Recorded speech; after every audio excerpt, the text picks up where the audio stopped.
بسم اللہ الرحمن الرحیم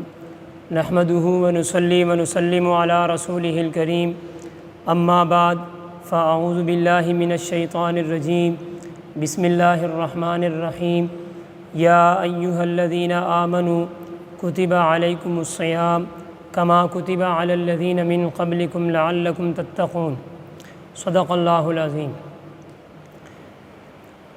اللہ تعالیٰ ارشاد فرماتے ہیں، اے ایمان والو، تم پر روزے فرض کیے گئے ہیں جیسا کہ تم سے پہلے لوگوں پر فرض کیے گئے تھے، لعلکم تتقون، تاکہ تمہیں تقوی حاصل ہو جائے۔ یہاں اللہ تعالیٰ نے جو ارشاد فرمایا ہے یا ایھا الذین آمنوا، تو یہ اس ارشاد کے اندر اللہ تعالیٰ نے اپنا رشتہ ایمان والوں سے، اپنے رشتے کا اظہار کیا ہے کہ اللہ کا جو اپنے بندوں سے رشتہ ہے وہ ایمان کا رشتہ ہے۔ والذین آمنوا اشد حبا للہ، اور جو ایمان والے ہوتے ہیں اللہ سے ٹوٹ کر محبت کرتے ہیں، اللہ کو ٹوٹ کر چاہتے ہیں۔ فرمایا کتب علیکم الصیام، اے ایمان والو تم پر روزے فرض کیے گئے ہیں۔ کیا صرف تم پر فرض کیے ہیں؟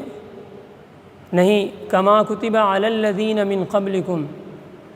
جس طرح تم سے پہلے لوگوں پر فرض کیے گئے تھے تم پر بھی اس طرح روزے فرض کیے ہیں۔ علماء نے لکھا ہے کہ جب کسی مشقت میں، کسی کام میں مختلف لوگ اور زیادہ لوگ شریک ہو جاتے ہیں، وہ کام اور مشقت آسان لگتی ہے اور وہ آدمی کو وہ کام سہل لگتا ہے۔ اس لیے فرمایا کہ یہ دیکھو روزہ مشقت والی چیز ہے، اس کے اندر آدمی کو تکلیف ہوتی ہے، نفس کو بڑا شاق ہوتا ہے، لیکن اس پریشانی کے اندر، نفس کی مشقت کے اندر، یہ جو تم پر شاق گزرا ہے یہ روزہ رکھنا، اس میں تم صرف تمہارے لیے نہیں ہے بلکہ کما کتب علی الذین من قبلکم، جیسے تم سے پہلے لوگوں پر فرض کیے گئے تھے اسی طرح تم پر بھی روزے فرض کیے ہیں۔ علماء نے لکھا کہ آدم علیہ السلام سے لے کر جناب نبی کریم صلی اللہ علیہ وسلم تک جتنے بھی انبیاء علیہ السلام آئے ہیں تو تمام شریعتوں کے اندر روزہ فرض تھا۔ اب حالات کے اندر اور کیفیات کے اندر، صفات کے اندر گو اگرچہ کہ فرق تھا، لیکن روزہ ہر شریعت کے اندر فرض رہا ہے۔ جس طرح نماز کی عبادت ہے ہر شریعت میں فرض نہیں ہے، اسی طرح روزہ بھی ہر شریعت کے اندر فرض تھا۔ تو یہاں سے اس کی اہمیت کا پتہ چلتا ہے کہ کتنی بڑی اور عظیم الشان عبادت ہے۔ چنانچہ روزہ کا جو لفظی معنی ہے کہ الامساک، یعنی بچنا اور رکنا، اور شریعت کے اندر روزے کی اصطلاحی تعریف یہ ہے کہ صبح صادق سے لے کر غروب آفتاب تک کھانے پینے اور بیوی سے ہم بستری سے رکنے نیت کے ساتھ، اللہ کو راضی کرنے کی نیت، اللہ کی رضا کی نیت کے ساتھ رکنا اور بچنا، اسے روزہ کہتے ہیں۔ آگے فرمایا لعلکم تتقون، کہ تاکہ تمہیں تقوی نصیب ہو جائے، شاید کہ تم تقوی والے ہو جاؤ۔ تو میرے دوستو، تقوی کا انسان کے اخلاق اور کردار کے سنوارنے میں ایک بنیادی کردار ہے، اور تقوی کی اہمیت ہم سب پر واضح ہے کہ اگر کسی آدمی کے اندر تقوی آ جائے وہ اللہ کا محبوب بن جایا کرتا ہے، اور تمام عبادات کی اصل جو ہے وہ تقوی ہے۔ اللہ تعالیٰ نے سورہ بقرہ میں ارشاد فرمایا شروع میں، یا ایھا الناس اعبدوا ربکم الذی خلقکم والذین من قبلکم لعلکم تتقون۔ یہاں مسلمانوں کو حکم، سارے انسانیت کو حکم ہے، اے انسانوں تم اللہ اپنے رب کی عبادت کرو جس نے تمہیں پیدا کیا اور ان لوگوں کو جو تم سے پہلے تھے ان کو بھی پیدا کیا، لعلکم تتقون، تاکہ تمہیں تقوی نصیب ہو جائے۔ اور جب حج کی بات کی تو حج کے بارے میں فرمایا وَمَن يُعَظِّمْ شَعَائِرَ اللَّهِ فَإِنَّهَا مِن تَقْوَى الْقُلُوبِ، کہ جو حج کی تعظیم کرے گا، حج کے ارکان کی تعظیم کرے گا اور اس کے آداب کا لحاظ رکھے گا، فرمایا کہ فَإِنَّهَا مِن تَقْوَى الْقُلُوبِ، یہ دلوں کے تقوی میں سے ہے۔ چنانچہ حج کا بھی مقصد و تقوی بیان کیا گیا۔ اور مسجد کی آبادی کی بات ہوئی، فرمایا لَمَسْجِدٌ أُسِّسَ عَلَى التَّقْوَى مِنْ أَوَّلِ يَوْمٍ، مسجد کی بنیاد تقوی کی بنیاد پر ہونی چاہیے، مسجد کی بنیاد تقوی ہونی چاہیے۔ اور اسی طرح قربانی کا حکم دیا، اس کے اندر یہ فرمایا لَن يَنَالَ اللَّهَ لُحُومُهَا وَلَا دِمَاؤُهَا وَلَٰكِن يَنَالُهُ التَّقْوَى مِنكُمْ، اللہ کو ہرگز تمہارا خون اور گوشت نہیں پہنچتا، بلکہ اسے تمہارے دلوں کو تقوی پہنچتا ہے۔ اور روزے کے بارے میں یہ کہا کہ کتب علیکم الصیام کما کتب علی الذین من قبلکم لعلکم تتقون، تم پر روزہ فرض کیا گیا جیسا کہ تم سے پہلے لوگوں پر فرض کیے گئے تھے، تاکہ تمہیں تقوی نصیب ہو جائے۔ اور میرے دوستو،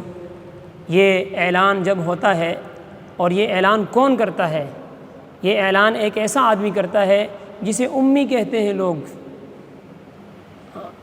جس نے لکھنا پڑھنا کسی سے نہیں سیکھا، جو کسی مدرسے نہیں گیا اور اس کا کوئی استاد نہیں ہے، اور اس نے تورات نہیں پڑھی، اس نے انجیل کی ورق گردانی نہیں کی، اس نے زبور کے زمزمے ان کی ورق گردانی نہیں کی، اور وہ اس کا کوئی استاذ نہیں ہے، معلم نہیں ہے، کسی یونیورسٹی میں، کسی کالج میں، کسی مدرسے میں جا کے نہیں پڑھا، اسے کوئی سکھانے والا پڑھانے والا نہیں ہے، لیکن عرب کی وادی کے اندر وہ ایک لوگوں کے سامنے علل اعلان ایک آواز لگاتا ہے، اعلان کرتا ہے کہ اے ایمان والو، تم پر روزے فرض کیے گئے ہیں جس طرح تم سے پہلے لوگوں پر فرض کیے گئے تھے، تاکہ تمہیں تقوی نصیب ہو جائے۔ تو روزے سے مقصود کیا ہے؟ وہ یہ ہے کہ تقوی حاصل ہو جائے۔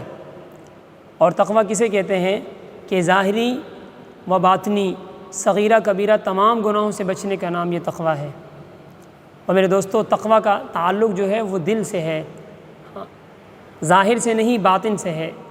بلکہ اس کا تعلق دل سے ہے۔ نبی علیہ الصلوۃ والسلام نے صحابہ کو ارشاد فرمایا التقوی ہا ہنا، اور اشارہ یہاں فرمایا کہ تقوی یہاں ہوتا ہے۔ تو میں نے عرض کیا کہ ان تمام عبادات کا مقصود یہ ہے کہ آدمی کو تقوی نصیب ہو جائے۔ سیدہ عائشہ صدیقہ رضی اللہ عنہ فرماتی ہیں کہ جب رمضان کا مہینہ آتا تو ہم نبی صلی اللہ علیہ وسلم میں 3 چیزیں محسوس کرتے، اور 3 چیزوں کی کثرت محسوس کرتے ہیں۔ ایک یہ کہ آپ کی عبادت عام دنوں سے بڑھ جاتی تھی، اور دوسرا یہ کہ آپ سخاوت فرمایا کرتے تھے، اور تیسرا یہ ہے کہ آپ اللہ سے مناجات و گریہ وزاری اس کی کثرت کر دیا کرتے تھے۔ نبی علیہ الصلوۃ والسلام کی عبادت تو سب کو معلوم ہے کہ وہ کتنی تھی، کہ رات کا اکثر حصہ جاگنا حضور علیہ الصلوۃ والسلام کا، اور جاگ کر کھڑے ہو کر نماز کے اندر نوافل میں اللہ کا قرآن پڑھنا، یہ نبی علیہ الصلوۃ والسلام کا پورا سال کا معمول تھا۔ لیکن اماں جان فرماتی ہیں کہ رمضان کے مہینے میں آپ علیہ الصلوۃ والسلام کی عبادت اور زیادہ ہو جاتی تھی، یعنی قرآن پڑھنے میں اور رات کو کھڑے ہو کر عبادت کرنے میں آپ اور زیادہ زیادتی فرماتے تھے۔ اسی طرح نبی علیہ الصلوۃ والسلام کے بارے میں آتا ہے کہ حتیٰ یتورط قدماہ، یہاں تک کہ آپ کے پاؤں مبارک میں ورم آ جاتا تھا، اتنی عبادت کیا کرتے تھے۔ لیکن رمضان میں یہ عبادت اور زیادہ ہو جاتی تھی۔ اسی طرح فرماتی ہیں کہ نبی علیہ الصلوۃ والسلام تو ویسے بہت سخی تھے کہ آپ نے کبھی کسی کو نہ نہیں کی، اور کسی کو انکار نہیں کیا، کسی نے کوئی چیز مانگی ہے آپ نے انکار کہ آپ کی طرف سے انکار نہیں ہوتا تھا۔ لیکن فرمایا کہ رمضان کے مبارک مہینے میں آپ علیہ الصلاۃ والسلام کی صحابت اور زیادہ بڑھ جایا کرتی تھی، اور فرمایا کالریح المرسلہ، جیسے تیز ہوائیں چلتی ہیں اور جیسے موسلا دھار بارش ہوتی ہے، ایسے آپ علیہ الصلاۃ والسلام کی صحابت بڑھ جایا کرتی تھی۔ اور تیسرے نمبر پر کہ آپ کی مناجات، گریہ وزاری اللہ سے، تضرع وزاری، یہ اور زیادہ ہو جاتی تھی۔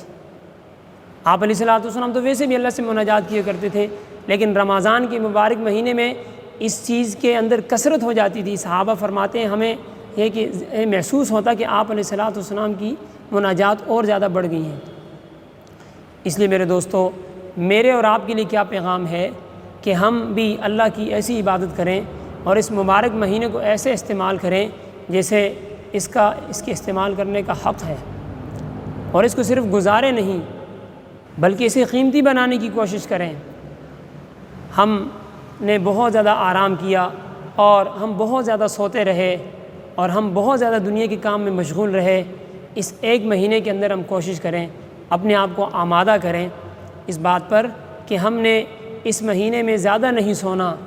ہم نے اپنے جسم کو زیادہ راحت نہیں پہنچانی، کچھ راحت کم کرنی ہے اور کسی قدر مشقت میں اس جسم کو ڈالنا ہے۔ میرے دوستو، ایک نہ ایک دن آنے والا ہے کہ ہم نے اس دنیا سے چلے جانا ہے اور قبر میں ہم نے چلے جانا ہے۔ تو وہاں اگر ہم دنیا کے اندر محنت کریں گے، اس مبارک مہینے کے اندر اس کی عظمت سامنے رکھیں گے اور اس کو قیمتی بنائیں گے، اللہ کی عبادت کے ساتھ، اللہ سے مناجات کرتے ہوئے، اللہ کے حکموں کو پورا کرتے ہوئے، نبی علیہ الصلاۃ والسلام کی مبارک سنتوں پر چلتے ہوئے، یہ مبارک مہینہ قیمتی ہو جائے گا اور ہم قبر میں آرام کی نیند سو سکیں گے۔ اس لیے ہمیں چاہیے کہ ہم اپنے معمولات کو بڑھائیں اور ہم ان معمولات کی کثرت کریں تاکہ نبی علیہ الصلاۃ والسلام کے ساتھ مشابہت ہو جائے۔